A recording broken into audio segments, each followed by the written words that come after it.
What's good, everybody? Welcome back to another episode of 8 for the Hour. I'm your host, DJ 84. Like always, I'm chilling here with my lovely co-host, Miss Rachel Bradford. Hey. And like always, I got another special guest in the building. Yes.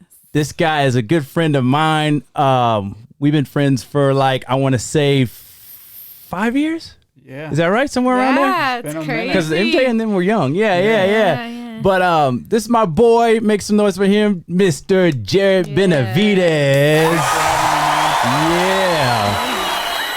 Excited to be here. Hey, I'm glad you came through, man. Me Yeah. too. So we've been trying to get this going for a while now, but we finally got it in the works. So we here now. I brought my boy Jared on here, man, because he's a educator. What do y'all prefer? Is it what's the proper lingo? You prefer teacher, educator, what, or does it matter? Or To me, it doesn't matter. Okay. I think that there's a weird bias towards the word teacher right now. Yeah. So Okay. I'm cool with educator. educator. I think it even sounds a lot more like educator. Yeah. Not only am I I don't know, educator just sounds more official, Fair. to me. So so I mean, you're Yeah. educating. yeah, my boy here is an educator, man, and you're at middle school. Yes, sir. So what middle school do you do your thing at? I teach it. I educate. Educate, yeah. I educate at Cleveland Middle School. Cleveland Middle Nice, School. Yeah, make some noise for that. Make some noise for that. Yes. So what exactly made you become an educator? So out of high school, I wanted to do something in the sports world. Okay. So I jumped into athletic training. Just wasn't for me. Okay. Kind of meandered my way through college for a minute, and then I decided I want to be a coach.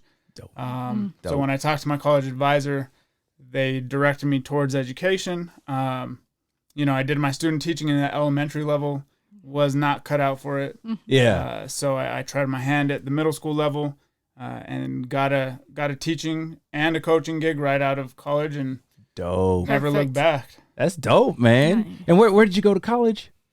Just at University of Oh, Georgia. okay. So Dope. I'm from here. Yes. Born and raised. Make some noise. Y'all. So I gotta when I was coming up, I know what kind of student I was.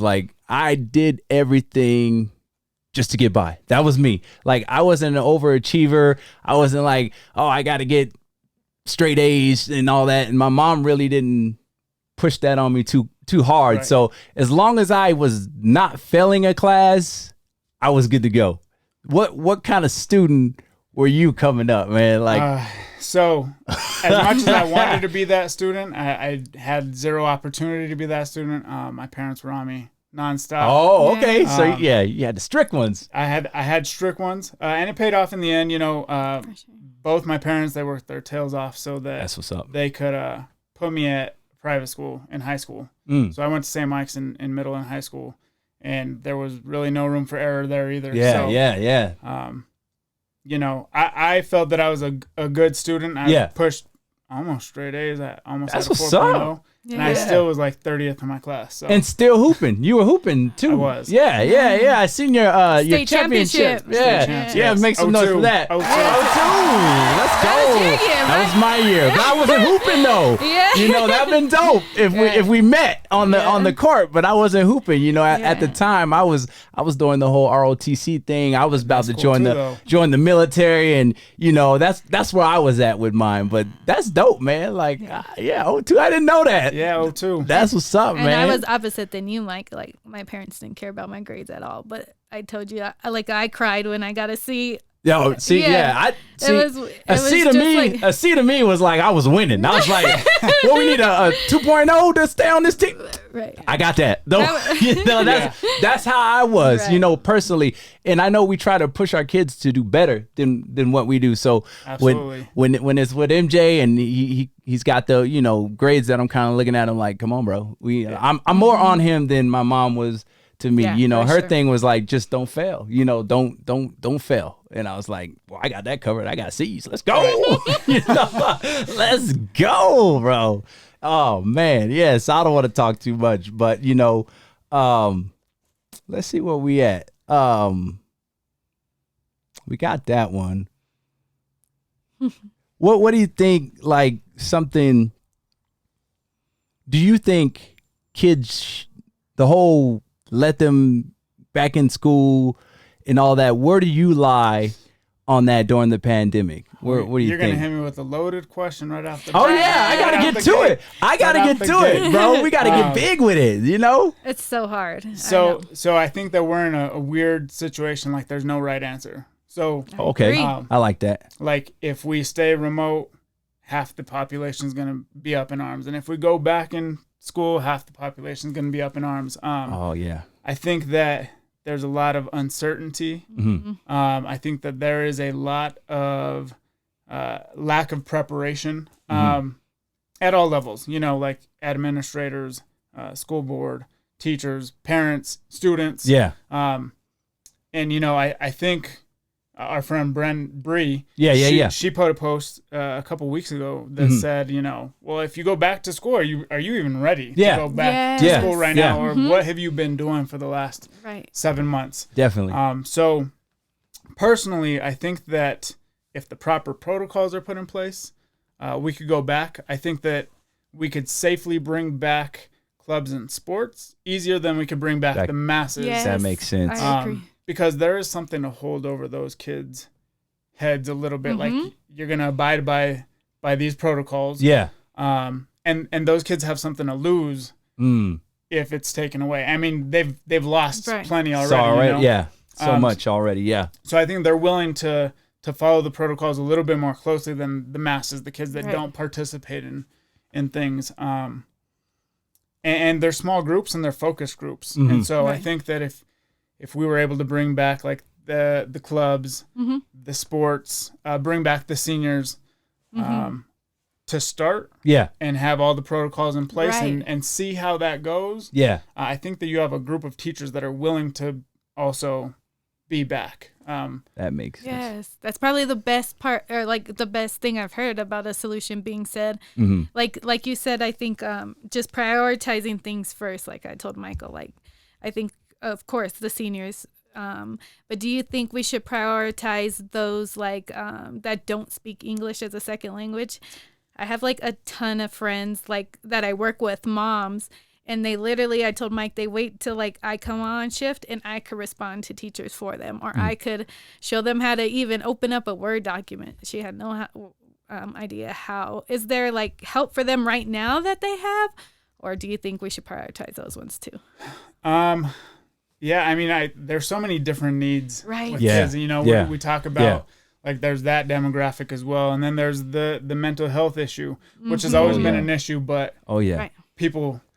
And I'm sensitive on this one because a lot of people use that as their go-to issue right now. When it's always been an issue and they always wanted to ignore it, but now it is like their talking point.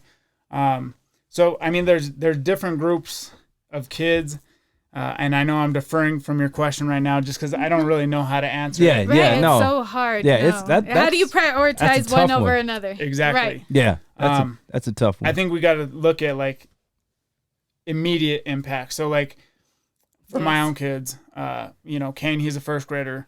Long term, this is not going to affect him dramatically. Right. So he still has plenty of time to catch up with, to get where if he in fact lost anything. But there's a certain group of kids that are really struggling. I think that our focus needs to be at them. More on them. You know, I have a couple of ESL kids that would benefit from being in person. I have a couple that are doing just fine. Nice. I have actually plenty of kids that are doing fine in remote, and I have plenty of kids that are not doing. So you're kind of borderline with the homeschooling, and you think whatever fits for whatever kids' needs. Is that where you at, or how you feeling about the homeschooling? I mean, I think, well, you know, homeschooling and remote are two different things to me. me. Put me on game. Put me on game. I'm gonna put you on. Yeah, put me on game. So I think a lot of people call this homeschooling, right? Yeah. The kids are at That's home. all I hear. They're learning at home. Yeah. When in fact, homeschooling is like the parents are the teachers, and the parents bring on their own curriculum. And I think homeschooling is amazing when you have people and parents that do it amazing. Right. Got you. Makes sense. I like it. Too many parents homeschool, and they let their kids just sit on video games all day. Not really. And then when it's time to go into like a public school because the parents get tired of homeschooling or they get a job or whatever, the kid is a complete mess. Right. With remote school, I think that, especially for the adults, it's harder than it is for the kids because it's different. Yeah. No, MJ had to show me so much stuff. I was like, well, first of all, like the division in math, I'm like, no, you just carry it. Like, yeah, it's so different. I had to relearn everything. So, like you said, sometimes it's easier for MJ, and then sometimes I struggle in the opposite way. Did you have to do that? Like, because I know it was the curriculum kind of. Well, I don't know, but I would think it has changed since we went to school. So, did you have to like go back and be like, let me learn this so I can teach whatever new stuff or new ways these kids are doing it? Or did everything kind of just already line up, like there was no double backing? So we learned like rote practice, like here's some numbers, here's an algorithm, like follow these rules, like exactly, end game. Yeah. And we didn't learn like the why things actually got work. you. So, you know, when there was a shift in the way math especially was taught. Yeah. Because that's what I teach. Oh, perfect. Let's go. So when there was a shift there, it was more like teach the kids how to explore and go deeper and understand what's happening. Nice, yeah. Rather than here's some numbers, the rules, the rules, do your thing, get out a number. Right. Yeah. It's like here's the meat and here's why it works. Here's why you're getting that answer.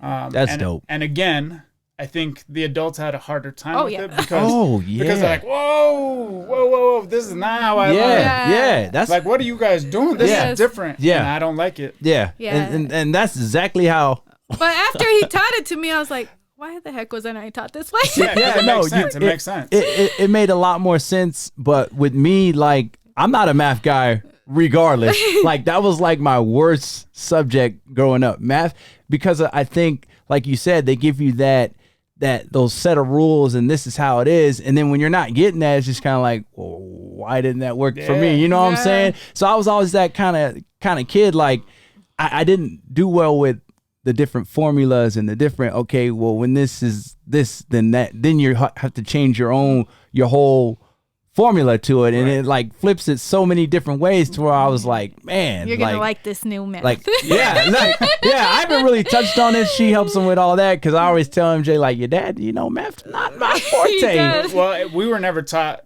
like why we needed it, right? Like real world application. Right. And I think that nowadays, and like I said, the adults are having a harder time than the kids are. Yeah, for sure. I agree. Because it's different. It's different than what we learned. And when the kids come home, like most adults can't help them. Yeah. Yes, for sure. Yeah. So I remember looking at a few things of his homework and I'm like, what in the, I'll be hitting her up at work. Like, it says this is how I remember to do it, but is this right? You know what I'm saying? And I had to double check with her and she's like, yeah. And she's like, nah, you got, so it's definitely a different thing. But I like that how you're saying they're getting to the meat of it. Like, this is why, this is happening, not just here's your list of rules, this is what it's going to be, and that's how it should come out. Right. You know what I'm saying? So I dig it. I dig it, but with the homeschooling or what do you call it? Not homeschooling. You said there's a difference. Remote learning.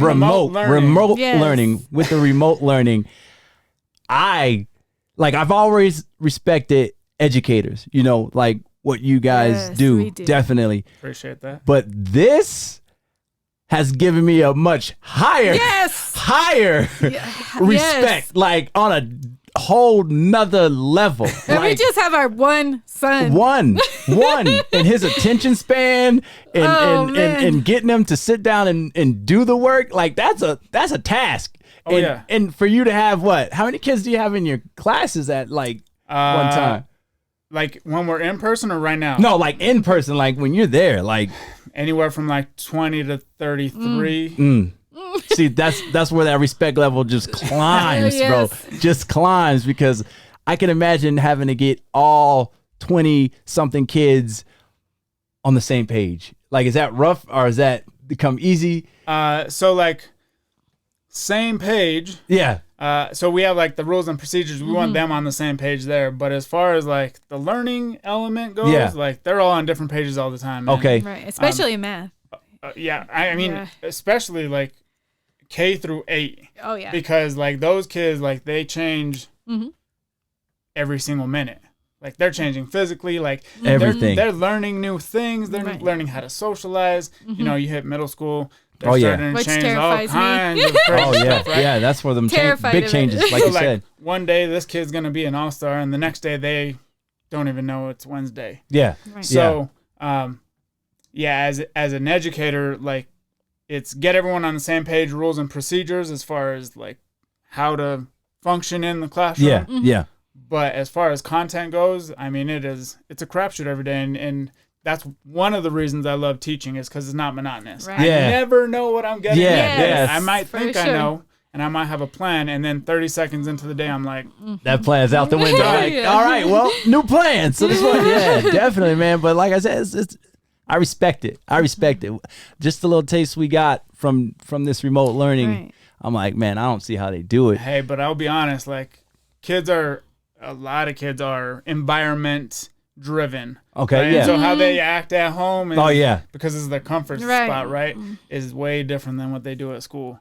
Definitely. Because my own kid, like at school, he's on point. Yeah. And at home, with 2 teachers, we still have yeah.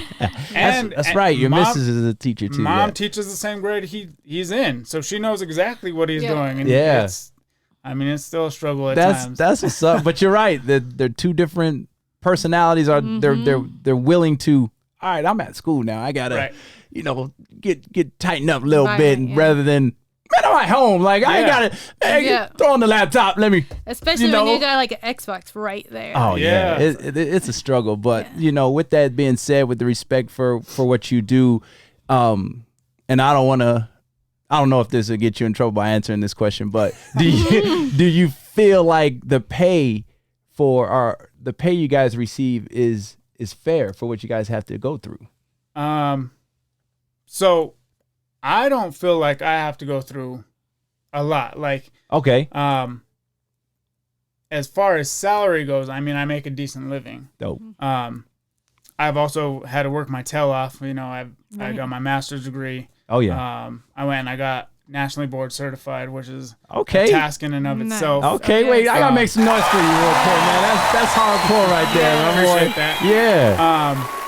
Yeah. I do extra things around the school and around campus.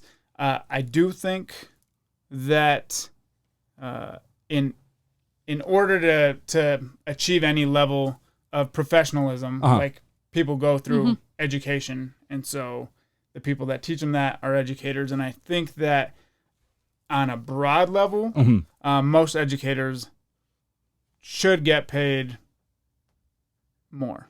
Okay. Yeah. And I think that I agree. Yeah. I mean, we should get paid more.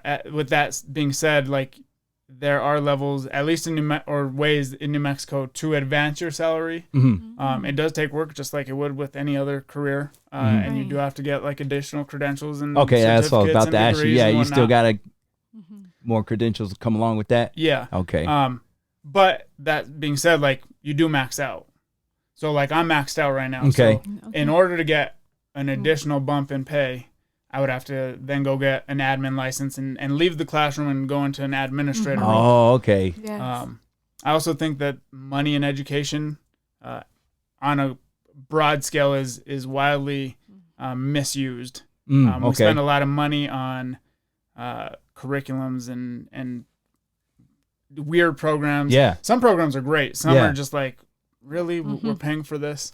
I was a national consultant for a company a few years ago, and I got paid more to travel and train teachers than I did to, in fact, teach. Okay. Which was an interesting element. Right. But yeah, I just think that money is misappropriated in education. I get so mad, like when they're like, we get these hand washing badges, and I'm like, I like training for days, and I was like, this is definitely costing millions of dollars. Like, yes, that was kind of a crappy race.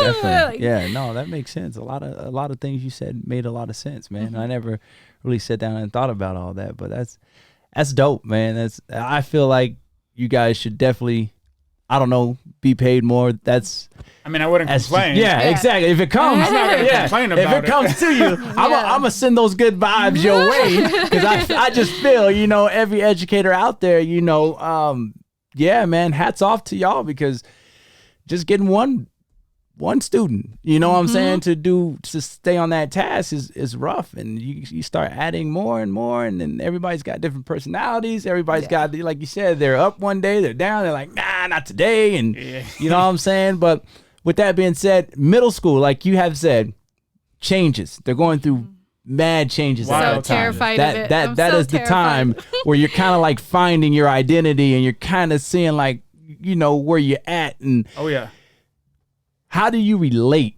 to the kids you teach? Is there a way you do that? See, for me, that's the easy part. So okay, and there's a big push now in education for like relationship building across all grade levels, right? Nice. And so the best way to get someone to listen to you is to get them on your team, and to get them on Definitely. your team, they got to relate.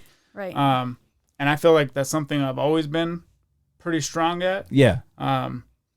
One, I have like structure in my class, so there's never any wishy-washy. Like the kids know what to expect from me every single day. Dope. As far as routine and how I discipline and everything that we do. Yeah. And so just that structure and that routine, they know what to expect. They come in up. Apparently, I'm like the mean teacher, but at the end of the year, I'm like the most loved teacher. Yeah.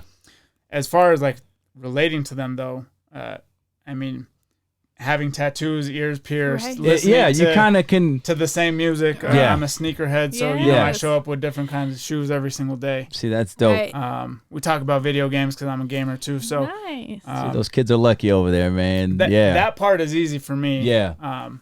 I listen to the same stuff that they listen to. It's not just, oh, well, back in my day. This is what we were on. Yeah. You guys don't know Biggie? Yeah. I mean, so I really make an effort, and having a kid of my own that's coming up, like I get to see the trends, and, social media, TikTok helps me out a little bit. Yeah. So, shout out to TikTok, bro. They keep us old heads, kind of in the loop of what's going on. Or like MJ says, vintage. Yeah. Oh yeah, we vintage now. He's called us vintage. To me, vintage was like 60s. That's vintage to me. It was after he saw my Letterman jacket. He was like, "Oh, is that vintage?" I was like, "Well, you little." But I always tell Mike too. I get along with all. The more difficult patients is what they call it, or harder patients, which are like the teenage boys. But it's just because like I like shoes too. I like the same music. I like MJ. MJ puts me on a lot of game. Like sometimes they're like, whoa. But I think that also that, like you said, they respond to you at the end of the year more, but they earn your respect. So when hard things have to be done, it's easier for you to tell them 100% than someone else to tell them that has been like kind of wishy-washy with them. Yeah. 100%. Yeah. I think kids definitely relate to that. You keep it real with them. Yeah. They'll keep it real with you. And I remember some teachers in my middle school that people just clung to, like their whole persona wasn't like, I'm the teacher, you're the student, do what I tell you to do. Right. You know what I'm saying? It was more like, I'm here to educate you, and if you need anything, come holler at me, come talk to me. Let's see what we can do to make you better at whatever you're struggling with, or whatever the case may be. There are educators like that, like you, and I'm sure Steph is the same way. But I'm just saying, like when I was growing up, the majority of teachers to me were kind of like, I'm the teacher, you're the student. This is what I'm telling you to do. And we still definitely have some teachers like that. But I think that there's a huge shift right now. Generational. Yeah. And it really is generational. That makes sense. That makes sense. So that could definitely be it, man. Yeah. I tell Michael I'm like on the border of that generational shift, because our doctors now, they like to receive text, and I'll text and it'll say red and it'll go away, and I'm like, oh no, that's not. I know they hate me, like the younger docs, because I'll call them, I'll page them until they call me back, and I need to hear your voice urgency kind old of thing. School. That generation some switch is hard for me. Yeah, that OG way. Yeah, but with teaching or educating, when grades don't go the way they should, if do you ever have conflicts with parents or anything if a kid's failing? Always. So how do you go about that? Like, what's that like? So for me, because I'm not wishy-washy, okay, it's super easy. Yes. And so when the parents are like, well, why is my kid failing? Yeah, I'm like, well, they had this assignment and it was due here, and they had all these resources, and I had all these office hours. Nice. Yeah. And I do a huge data collection. I track everything for this reason, so that when an occurrence arises, that I'm prepared. And so not only can I allow the parent to see what is going on, and to in fact realize that it isn't me, but then we can come up with a plan for their student to then get back on board. What I liked you said is office hours. Like they need the initiative. Like you're offering the help, but at some point your child has to show initiative in their learning. Right. And so I add all kinds of things, extra credit. I do some late work every now and then. Like I said, I'm structured, so the kids know exactly when they're going to get an assignment, when it's due. There's no like curveballs for them. Yeah, nothing. And so a lot of the time it's just the parent not understanding the procedures. Got you. But once the parent understands the procedures, they're on board. Right. Makes sense. That said, those meetings it's just getting up, understand. got my little tie on. Yeah. You got take my earrings out. I feel you. You gotta let them know. Yeah, I feel you. Yeah, like this you gotta dress it up a little bit. Let them know what you're about too. I feel you, man. I wanted to go somewhere with that. What you just said, no curveballs. So you're not that, hey, pop quiz, let's go everybody. You're actually trying to see them succeed in what they're trying to do. So like I remember things would be going so well for me, and this teacher would be like, all right, close your books, pop quiz, right? Next thing you know, I'm failing that pop quiz. There goes my good grade I had. You know what I'm saying? Right. So that was always tough for me to be like, why would you do that? And not because you were doing good and like we're getting information, but you're just a bad test taker. I'm terrible at tests. I can study like crazy, know it front and back. As soon as I get in front of that test, I'm like, now what was what again? I'm just not a test taker, man. See, and I allow open notes tests, which most kids don't take advantage of. But that opportunity is there because it's 2021, and if you don't know how to do something, like you have a resource, whether it's YouTube or your phone or like a friend, it's there, like you have a resource to knock it out. And so part of my whole deal is teaching kids how to use their resources. So I've defined SMART as differently in my class. It's not like your IQ. It's not what you know. It's, do you utilize the resources available to you? I love that. To get the answer that you need to get. Oh my gosh, yes. And so if you do, then you're smart. If you don't, then you might want to reevaluate what you're doing. You got to pivot. Work harder, not smarter. For sure. I love that. Like, and it helps to hear. Oh, go ahead. Not really that way, but like you said, that's real life resources. Like you just don't know. You're never going to know everything. Even the most smart people are like, let me look this up. So yes, I agree. Definitely. So I know I'm gonna go back a little bit. I know that we mentioned you hooping in high school, correct? Okay. Was there any other activities you were involved in, or wish you were involved in, or? So I was a member of the cross country and the track team for a minute. Dope. Nice. Okay. Quit my junior and senior year to work. So like. Yeah. Okay. Because we were a private school, I had work study. Growing up, we weren't the most wealthy, so and that's where my shoe game came from. Okay, that makes sense. We got a pair of shoes a year to hoop in, and they weren't Jordans. Right. And so like I'd see all these other kids, and and they were always with the new kicks, and I'm like, oh God, I just want those. Yeah. So like my junior and senior year, when I was able to work, I stopped everything but basketball, and in my off hours I worked so that I could score a new pair of kicks every game. Keep the sneak game clean and tight. Yeah. I think my senior year, I played in probably 10 pairs of shoes. That's what's up. And that just fed my addiction. That's dope. Yeah, and then still to this day, still rocking the sneaks, man. I told Mike I had a pair of Jordan 13s. That's one of my favorites still to this day because it was my first pair I ever got. Yeah. And I wore it to a hole in the bottom of my shoe. Like I could literally feel the ground with my sock. And I was like, I don't think I got another pair of Jordans till I bought my own the next time. Yeah, that's dope. And for me, which is weird, I was an Adidas guy. I was never a Jordan guy. I always rocked Adidas. And then I think, I don't even remember when I first got my first pair of Jordans.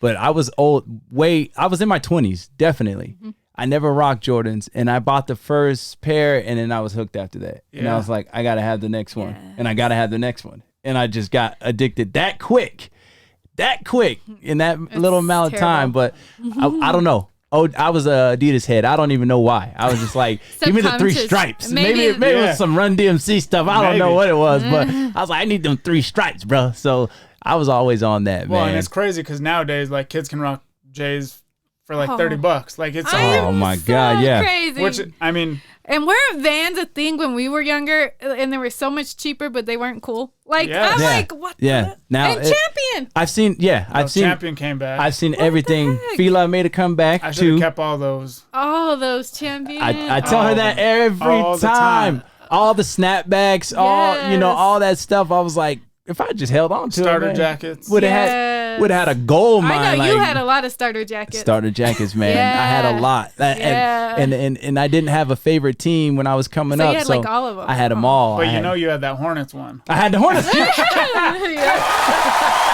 Make some noise for that. Did you have that one too? I did. Everyone had that. Everyone had that one. Oh my goodness, yes. That was. I don't know why that was. One you get at Ross. Maybe that's I was just about to say. I think we got ours from the flea market. That could be the case because I remember everybody rocked that, man. In Mexico, that's funny. That's good stuff. But now that we're on the way we used to rock with your middle school. It's uniformed or a dress code or? So APS has a dress code. It's pretty normal, standard. Same. Wear basically what you want. Okay. None of the 4 Bs, right? And then our middle school, pre-COVID, we had slightly tighter restrictions. Okay. Where it was like no sweatpants. Oh, okay. Like no big logos on hoodies. And that was kind of an old school. That's what I was about to say. Yeah, I remember that. And in high school, I mean, I had a wicked dress code. We had like khaki pants, 2-colored polo shirts. And that was private school, right? Yeah. So when my kids complained about like their dress code, I'm like, y'all have no y'all idea. Don't know. Oh, yeah. I bet y'all loved game days when you were like, they can't tell you what shoes and yeah. So at my middle school, I mean, post-pandemic, post-COVID, who knows what the dress code's going to be. I think nowadays, like, it's so easy to come by clothes that are in style that aren't super expensive. Whereas when we were growing up, like, you knew who had money. And so true. And so, I'm all about like having a standard dress code to like keep kids covered up. Okay, yeah. But with the freedom to express themselves and like their individuality, where it's not khakis and 2-colored pair of pants or shirts. And that's it. You got the blue polo and the khakis. I think in our high school there was even like 3 teams, like socks. I know Raiders we couldn't wear socks. Raiders. Was that still in high school? No. I know middle school. Middle school was hardcore. Yeah. Middle school we couldn't wear. We couldn't even wear black and white in the same shirt. Really? I don't know. Is it for Hayes or for Hayes? But when it got real bad, remember we had like that race war. Yeah, Well, I was gone when they I heard about it. It was crazy. When y'all had the race war at Hayes, I had already moved on to high school, but I heard about that one. But when I was at Hayes, it was like, yeah, like you said, the White Sox and Raiders and Chicago Bulls, and you couldn't wear, you know, Chicago Bulls. Yeah, and it goes in waves, right? Like whenever you see like little cliques that are not doing the right thing, and you see like what they're wearing, then like little waves of bands. Then it'll come, yeah. But that's crazy, man. I always thought what we were taught or what we were fed. I know it was about the gangs and stuff when we were coming up, but what I remember they're saying we were fed, well, we don't want kids that can't afford it to, you know, feel a certain way about everyone coming in with their new gear all the time. So I know we were fed that, but I really felt like it was on some gang stuff, right. you know, it's like you're picking all the teams that represent what we know is out here. And you kids know are what creative, I'm saying? Man. They find ways to skirt around it. Like for a minute, we were looking at bracelets. Oh. And the kids that wore certain colored bracelets on certain bracelets on certain is days. Well, they were a thing. Oh, okay. I didn't even know that. See, that's crazy. That's a good thing about being an educator. You stand in the loop. For sure. That's what happens when you build relationships, man. Oh yeah. Yeah. That makes sense too. It said they feel guilty lying to you. What do they call you, Mr. Benavidez, Mr. B? What is it? Mr. B. Mr. B. See, I knew it. Make some noise. That's what you call the cool teacher, man. That's why you shorten his name. You're like, nah, I don't know about Mr. Benavidez, but I know Mr. B. You know, that's a cool mo right there. That's a cool mofo right there. Yeah, but yeah, man. Okay, so more on a serious note. Okay. All right. So with the pandemic, how do you feel about, you know, seniors, like senior athletes not getting that chance to get recruited or being out there their senior year to, you know, make things happen for themselves? So I have the unpopular opinion. Okay, let's hear it. So in the age of technology, 2020, 2021. Great point. I like where this is going. Me too. you have cell phones. Everyone has Instagram. I mean, you look on any athlete's social media and they're posting videos of everything. The athletes that are committed are posting videos of them working. And so having coached at the high school level and trained a couple of kids, and knowing people at the next level and working with people at the next level, there's a couple of elements at play here. So the kids that were already on the radar, they didn't leave the radar. Exactly. Right? Good point. Yeah. And all it takes is a simple reach out to the people that are looking at you and say, hey, in my state, we're not allowed to play. So here's some video. I am still working. Like, can you send me a workout X, Y, and Z? The kids who were relying on their senior year to get looks, if they had already been in like the process of working to get looks prior to their senior year, then like keep doing that. Right. Upload those videos, get a group of friends.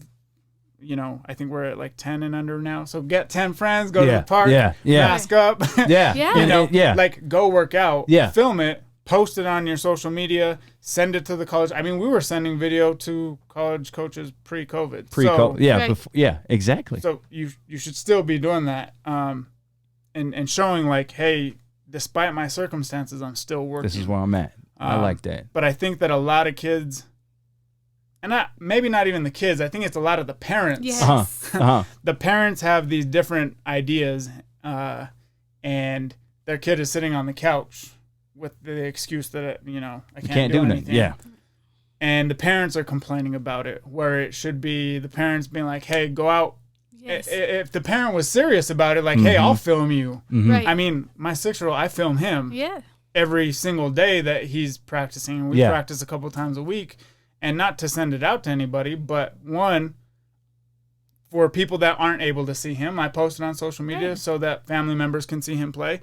And also so he can watch himself and be his own critic. Yes. But like these high school seniors, like, what are you doing to get yourself seen? Right. I love that. And Bree said that a lot yesterday. She said same thing, same mentality. She said games are showtime. Yeah. Like that's where you like you put on a show, but the grind is what's needed. The workouts, the getting stronger, the getting faster. Because even though Bree didn't have to stop a year, and she kept going. She said, like, she didn't lose a ton of skill. If she had to, she wouldn't lose a ton of skills, but what she regrets is not working out, getting faster and stronger. Those were her deficits. She said. And so, like, people should really focus on the fine tuning right now, like the stuff that's going to give you that grind. Well, and I guess my question is, like, the high school senior, what happens when you get hurt game one and you miss half the season? Is that going to be your excuse for not going to the next level? Yeah, man. That's a good point. Or what if you're not a starter? Because there's only so many minutes in a game that you're going to get. So, like, if you're a football player, you know, that's 11 or less games. A basketball player, fewer than 25. So, but you have 100 and some days of practice a year. So, like Bree said, like, the grind happens outside of game day. And you could kind of have your showtime anywhere. Like, if the parents are so concerned, take them to a tournament in Arizona, or like get them in a camp where you could take film of in-action stuff, but it doesn't have to be year-round structured. And workout is free. Like I was just about to say, like you said, it don't cost much to get out there and hey, this is what I know. I mean, they're gonna be understanding. They know there's a pandemic. You know, they're going to be like, hey, you did not play your senior year. There's nothing I can do for you. You know, you got to reach out to them and be like, hey, this is my circumstances. Here's what I got. Here, I'm sending it to you. How can I get this to you? I'm not a college coach, but if I was a college coach and a kid showed me that type of it's going to say something about him. Yeah. Oh, yeah. I'm at a minimum looking at him. Yeah, already. Yeah.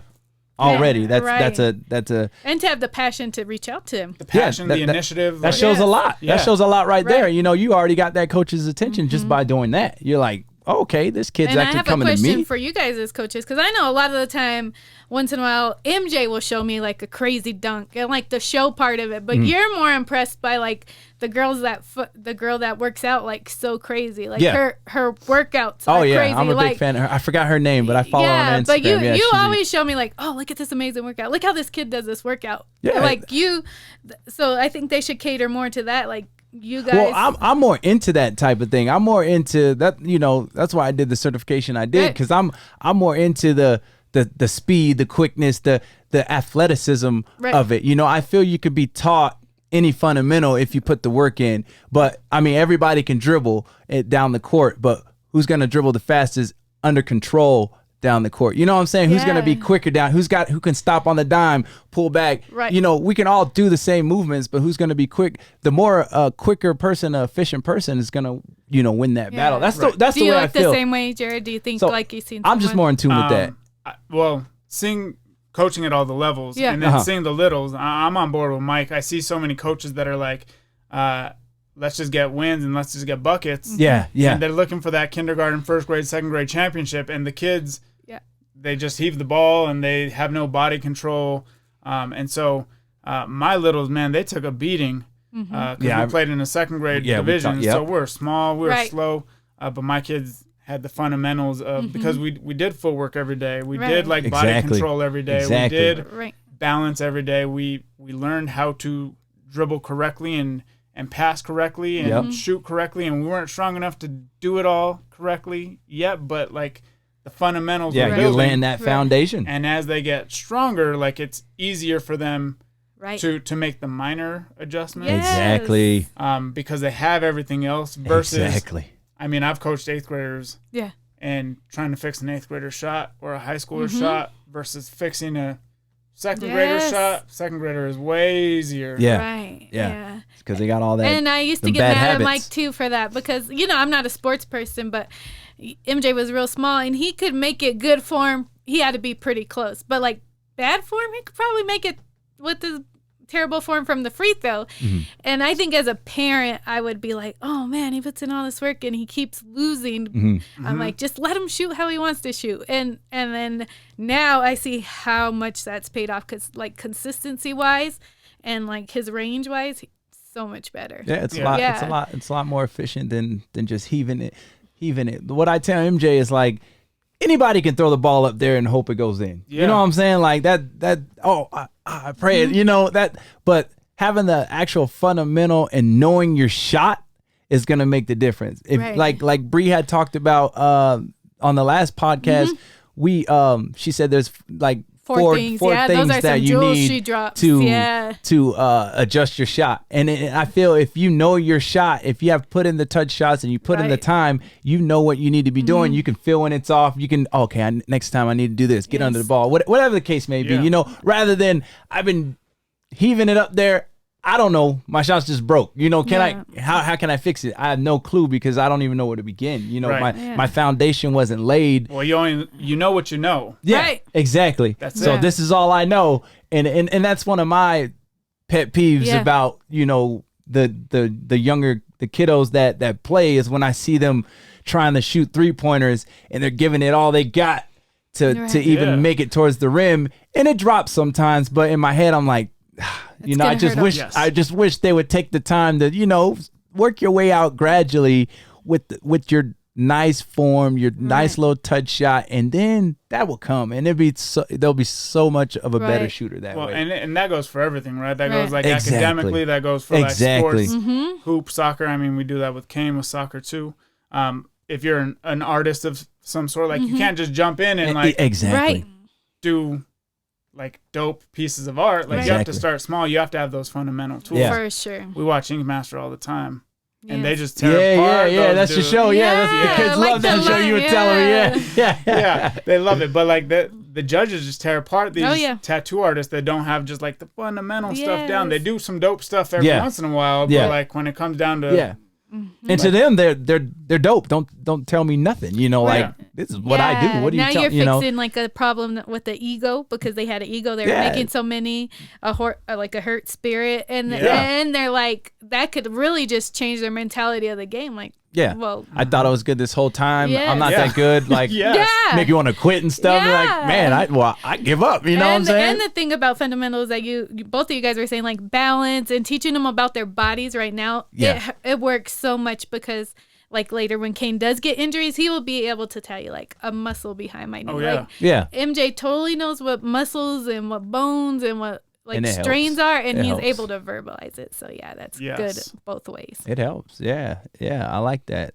And that I'm like I said, me and Jared we've had these conversations, and we're pretty much on the same page when it comes to getting these kids in line and making sure the foundation is laid. So I already know where he stands on that pretty much. We're pretty much on the same page. But I want to go back one more time to, you educate middle school.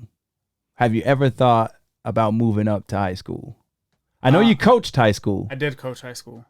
But were you educating over there? No. Okay. Have you ever thought about that? No. No. So you good with... I'm good. I like having an impact still. Yeah. Dope. Yep. So I feel you, bro. Need in middle school. I feel you. We need that in middle school. I feel that I can still persuade the kids that have gone off and straight off over here and bring them back and redirect them in a positive situation. And in high school, I just don't know that impact is as big. That makes sense. Because I think in high school, like you have the kids that have already determined, like I'm graduating, or I'm here because they made me come here, but now I can drop out and I'm out. See, in middle school you can't drop out. Yeah. Right. Yeah. But in high school, like there is the level where you can drop out, and there's intervention. Right. But like the kids that were going to drop out, they in their head have determined like this is not my path. I'm going down this path. And the kids that are gonna graduate, they have determined this path, and there's very few that are like trying to figure it out. Whereas in middle school, like you're all over the place, so I can still grab the kids that might end up over here and pull them way back over here. Yeah, and we need more educators like that, especially man. in middle school. Like definitely, like I said. Well, at least when I was coming up, I don't know how they are now, but when I was coming up, we didn't have. To me, I didn't feel I had that. I didn't feel I had a teacher who cared if I succeeded or not. I take that back. Let me rewind. I did have one. Her name was Miss Gooden. Yes. Miss Gooden was hardcore, and I know you gotta have Miss Gooden there. Yeah. Let's go. Make some noise for Miss Gooden, man. She was. Everyone that went to Hayes knows. They're gonna Miss know Gooden. her. Yeah, she was the only one that would not let you settle for anything less than being great. You know what I'm saying? Like, you would try to be like, "Wow, I didn't have time for this." Oh, so you have time now? You know, sit down with me. Let's you know. She always did that. I remember me and a good friend of mine, Charles, rest in peace. We were sitting in the library and we were laughing and we were having a good time, and she overheard us and she's like, "You know, you guys are in the library, not to be quiet, but you guys are in the library. This is the time, you know, pick up a book, learn something new." Like, you know what I'm saying? But we were just, we were laughing, boom, boom.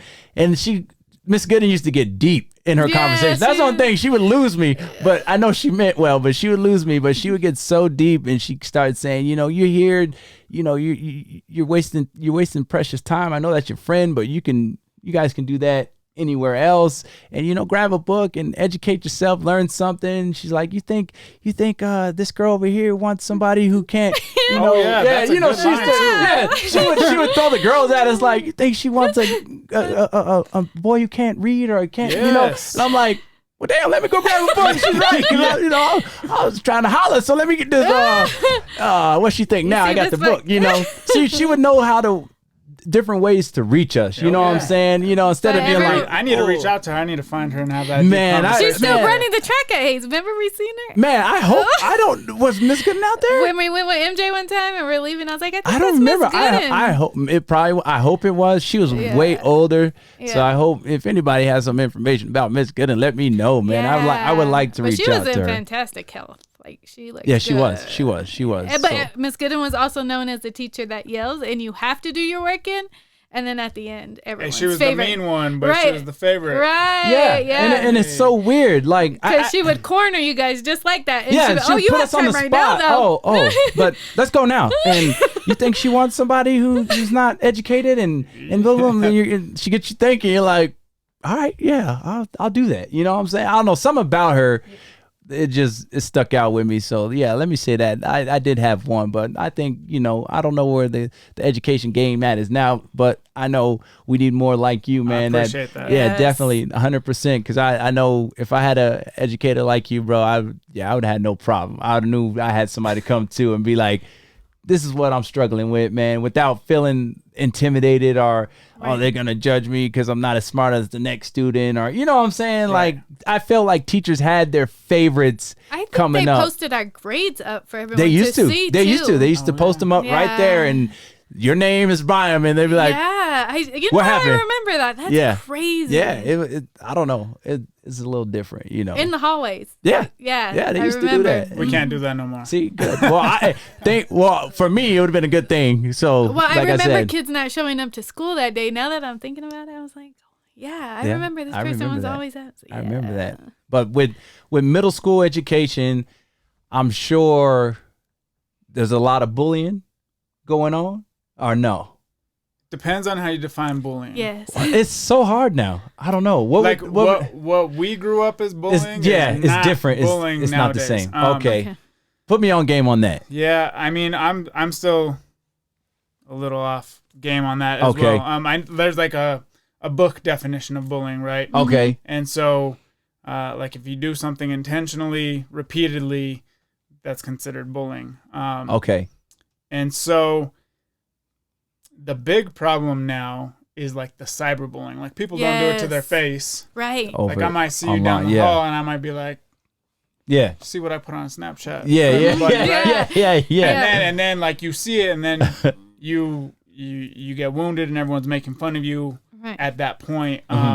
So our big issue right now isn't necessarily like the in-person bullying. It is the online cyberbullying that it's not really visible to the eye in school. Yeah. It's the after effects that we deal with in school. So it still makes its way to you guys. It does. Even online. It's like, hey, this is going on. Or terrible. Yeah. Yeah. Dang. So it does. It makes itself to us. It just looks a whole lot different than when we were growing up. Yeah, definitely. That's why I was like, I'm not sure. You know, you tell me. Because like, it's different. It's different. I mean, in general, kids are still the same. Like they click up and they find their friend group, and there's always going to be the friend group that doesn't like this like friend the group. other friend group. Yeah. Just they handle their beef a little different nowadays. It's all online mostly. I know my niece is having her little issues on I want to say Zoom. Is it Zoom? Yeah, but I feel like it's so much easier. I like even just shut it off. Yeah, that's what I say. Just block it. Or is it me? I don't know. It's crazy because like I haven't dealt with any like discipline issues this year because like, and maybe it's just me, I push record on that meeting every single time. It keeps me safe and it keeps the kids safe. So I have like no discipline. There's like no bullying in my classrooms. Like everyone's on point. Like I said, there's pros and cons to this remote thing. Yeah. A couple kids, you know, they don't want to go back in person because they don't want to be bullied. You know, there's always the kids that kind of are the outcast, and like the kids, they rather stay. You know, they pick on them. They don't openly like tease them, but they'll walk by the hall and they'll like check them into the locker and just like belittle them that way. They're like, I don't deal with that anymore. Yeah. Right. And so that sense of comfortability, it's like I ain't got to worry about that. You know, why go back to that? You know what I'm saying? Yeah. That makes a lot of sense, man. You know, kids aren't. You know, there's a huge like self-conscious deal with Zoom because you see yourself constantly, and so a lot of kids like the easy way is just turn off your camera, and I'm cool with it. I'm like, hey, if you're not feeling today, maybe you woke up feeling ill or you're just not vibing the way that you look. Like I have those days too. Right.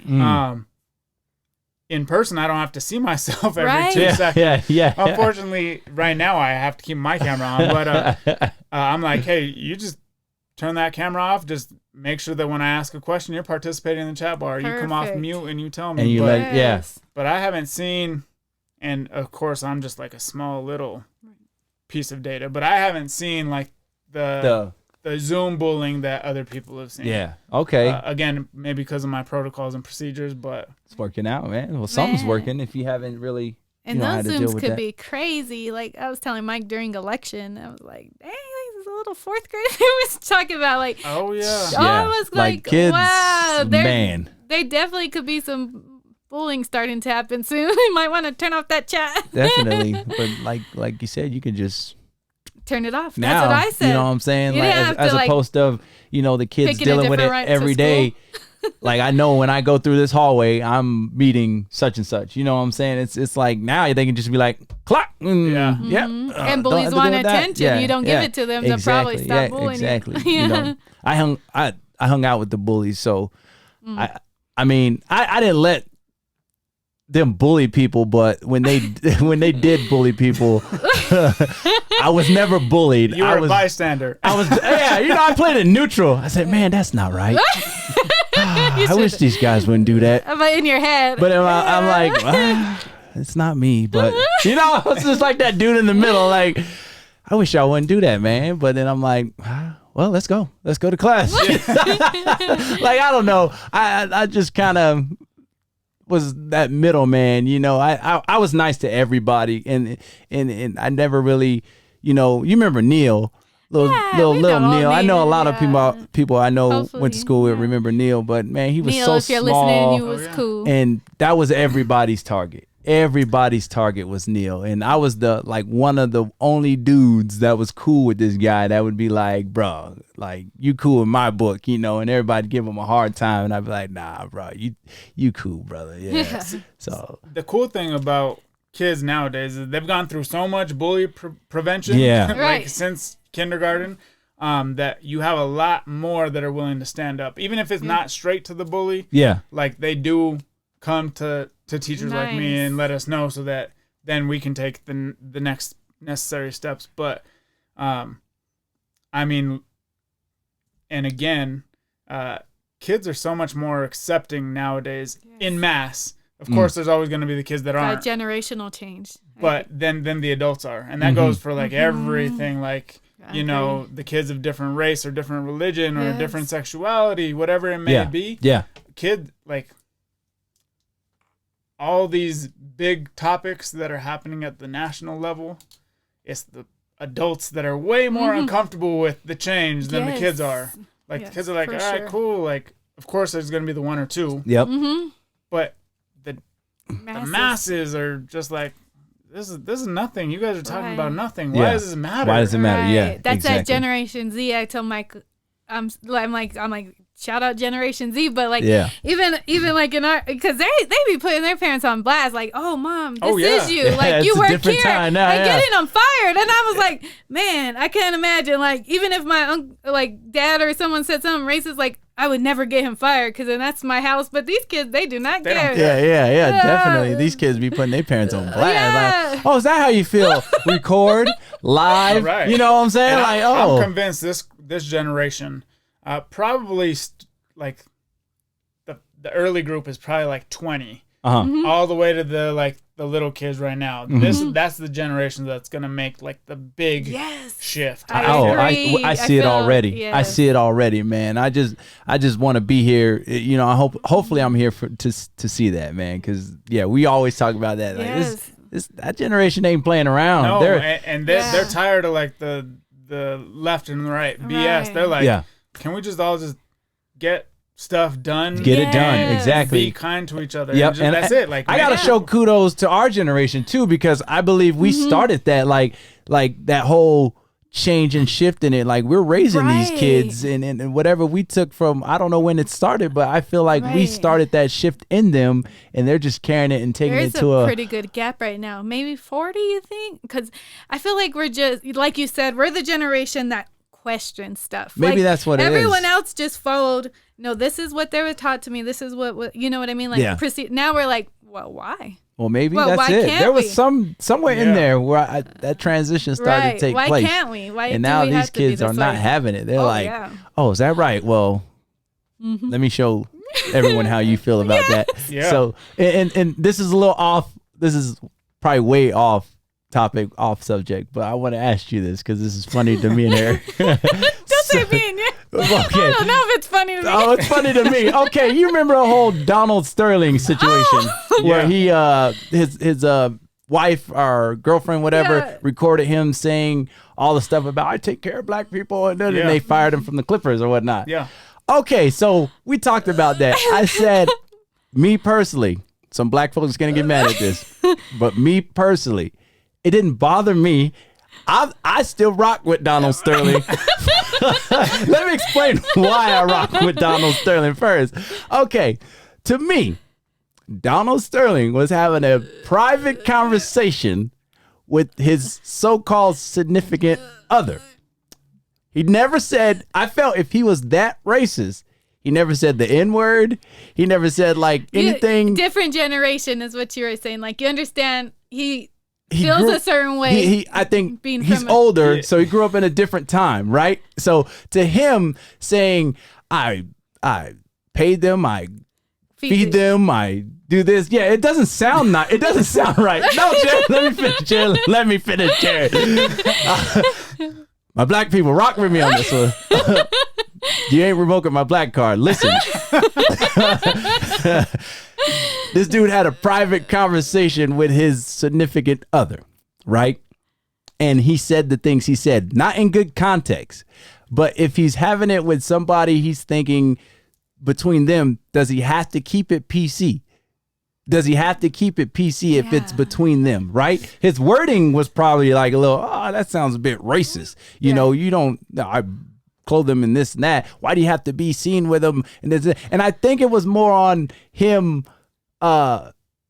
saying being seen because he felt dumb. Like he's already known this girl is too good for him. Right. She's too good for me. But why do you have to be with Magic Johnson, who's got all the millions? You know, they're both rich, but he's got the fame. He's got the, it's Magic Johnson. So I think in his head, he's like, why are you making me look dumb being seen with him? You know, they're already going to assume she's way out of his league. And Magic Johnson being Magic Johnson, I know, okay. Well, do you know what I'm saying? Yeah. Does it kind of make sense? Yeah. Like, I know we look at it, we have our perception, like we see a nice looking lady who's younger, who's with an older male, we figure, she might be with him for his money, right? So, yeah, exactly. Yeah. So for him saying, why are you being seen with Magic Johnson was to me like, why are you making me look dumb like you're dating this guy and hanging with him? That's what I got out of it. And then his choice in words wasn't good, but he was confiding confiding in this lady and I who think put we him on all blast. do that, right? Like Oh, with yes, our I was just significant gonna others. say, yeah. Like we all do that. Like, Yes. And so when I have a conversation with Steph, I don't anticipate her recording and then putting it out on blast. And so if I have an issue with somebody or something, I say it in confidence. Yes. And maybe I wouldn't.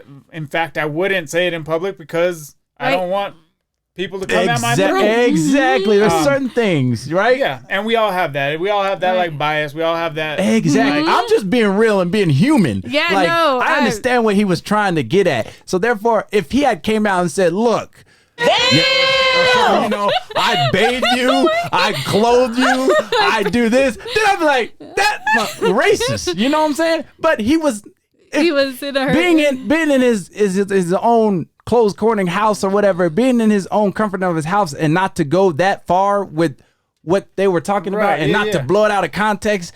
That's, to me, that's not racist. You know what I'm saying? He just has his views on what he thinks is right. He could have said it differently, but I mean, he wasn't, and I'm sure he probably would have if he was in front of a camera and a mic. Exactly. Yeah.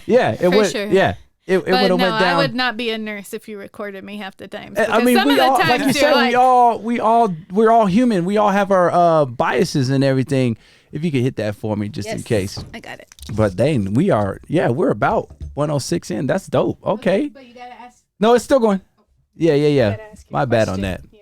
Oh yeah. So my bad. That was totally off subject. We back. That was off subject. My fault. Okay, but I was getting into the bullying and everything. So I wanted to go to the protocols schools make, if anything shall happen. Like, do you guys have campus security or anything like that for middle school? I don't know how that goes. It like goes in waves. So we've had like campus police officers before. We've had like APD police officers before, and we've had nothing before. Okay. The years that some sort of additional security may have been warranted, we didn't have it, and then the years that it wasn't really necessary, we had one on campus sometimes. So it just goes in waves based on like budgets and sometimes school needs. I know most high schools, if not all high schools here, have that's what I think too. Security or APS police on campus. But. Okay. Reason why I asked. Okay, the situation that happened,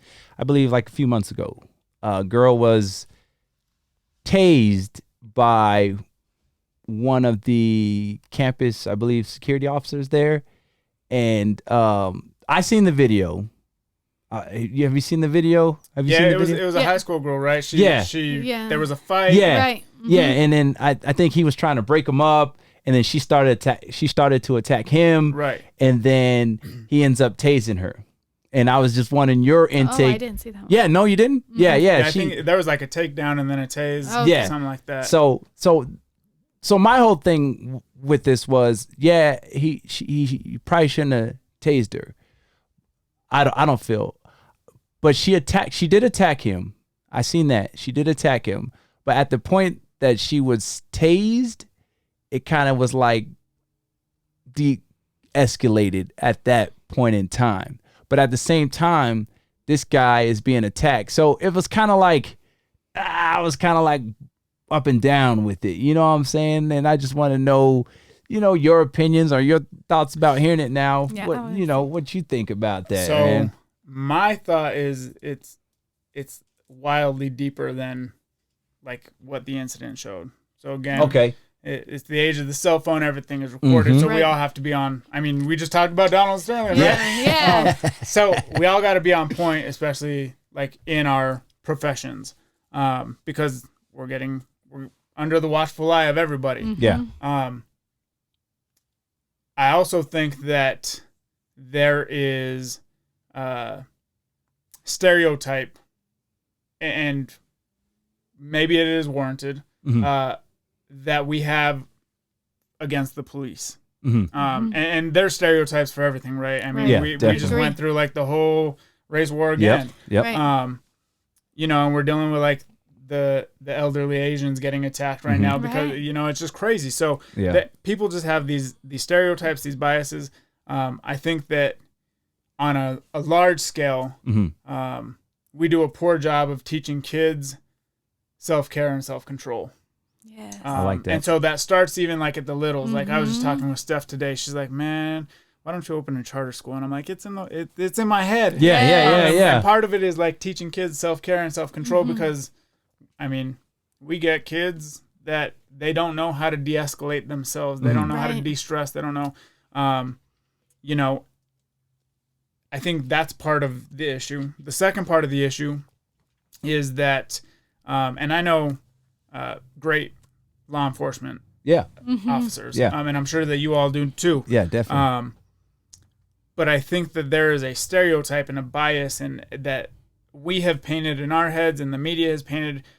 There are definitely some bad ones, just like there's some bad apples in the education world, in the nursing world, medical field. And so the bad apples have painted this perception, and again, maybe rightfully so, that everyone else has to deal with. Yeah. And, you know, so you have like all these issues that came to a head in this one incident, and in many incidents where perhaps this officer, maybe it's poor training, maybe it was like he tried de-escalating, but he just didn't have the tools because that's not his role to like de-escalate. Like if you think about the role of a police officer, it's to respond to a crime. I mean, that's generally like traditionally what the police that's what you think of. Right. You know? Right. Like when do you call the cops? After the crime has taken place. And so they respond. I don't necessarily know that they prevent so much. And so when you have a security guard on campus or a police on campus, it's to respond to the crime versus to deter the crime. And I think that we need to do a better job of having more positive relationships with law enforcement and security guards. And then we also need to do a better job of taking care of mental health and teaching kids like right from wrong. And then I think that it also comes, and I don't know in this specific incident about like socioeconomic status of the school or the student or whatever, but I do think that there is like a cultural issue in low socioeconomic neighborhoods where like it's like eat or be eaten. Yeah. So you have to show that you're the top dog. And so when you're confronted, it's like if you step away at any point, then you're weak. Exactly. And so I think there's like this huge cultural mentality in low socioeconomic areas. And so it was just like in this incident, I feel like all of it came to a head. And so as society, we need to do better teaching kids how to deal with their own mental health. Figuring out, again, and this is the resources thing and how we're spending our money. Like, where is that money going? Is it going towards mental health? Is it going towards like counselors and psychologists and stuff in schools to help these kids? Or is it going to law enforcement? And if it's going to law enforcement, are they properly trained to handle situations? Yes. That makes sense, man. And I agree with you. You know, like the whole movement thing. I have a brother that's a police officer, but I feel like I wasn't all for defunding, but refunding. Yes. Reallocating. Yes. Let's put this into mental health. Let's put this into, you know, like de-escalation after escalation. Because we, as nurses, we take de-escalation. Like I've been like hit before and by kids way bigger than me. But I don't even know if it was the training necessarily. Or it was more my personality. So I think we just need to look restart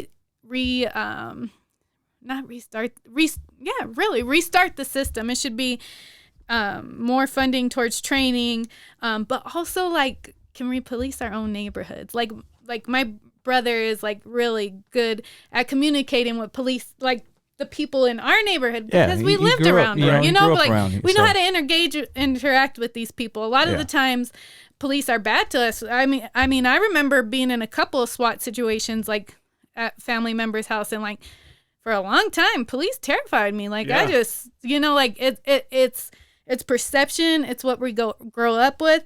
So I think it's just retraining and boot camp.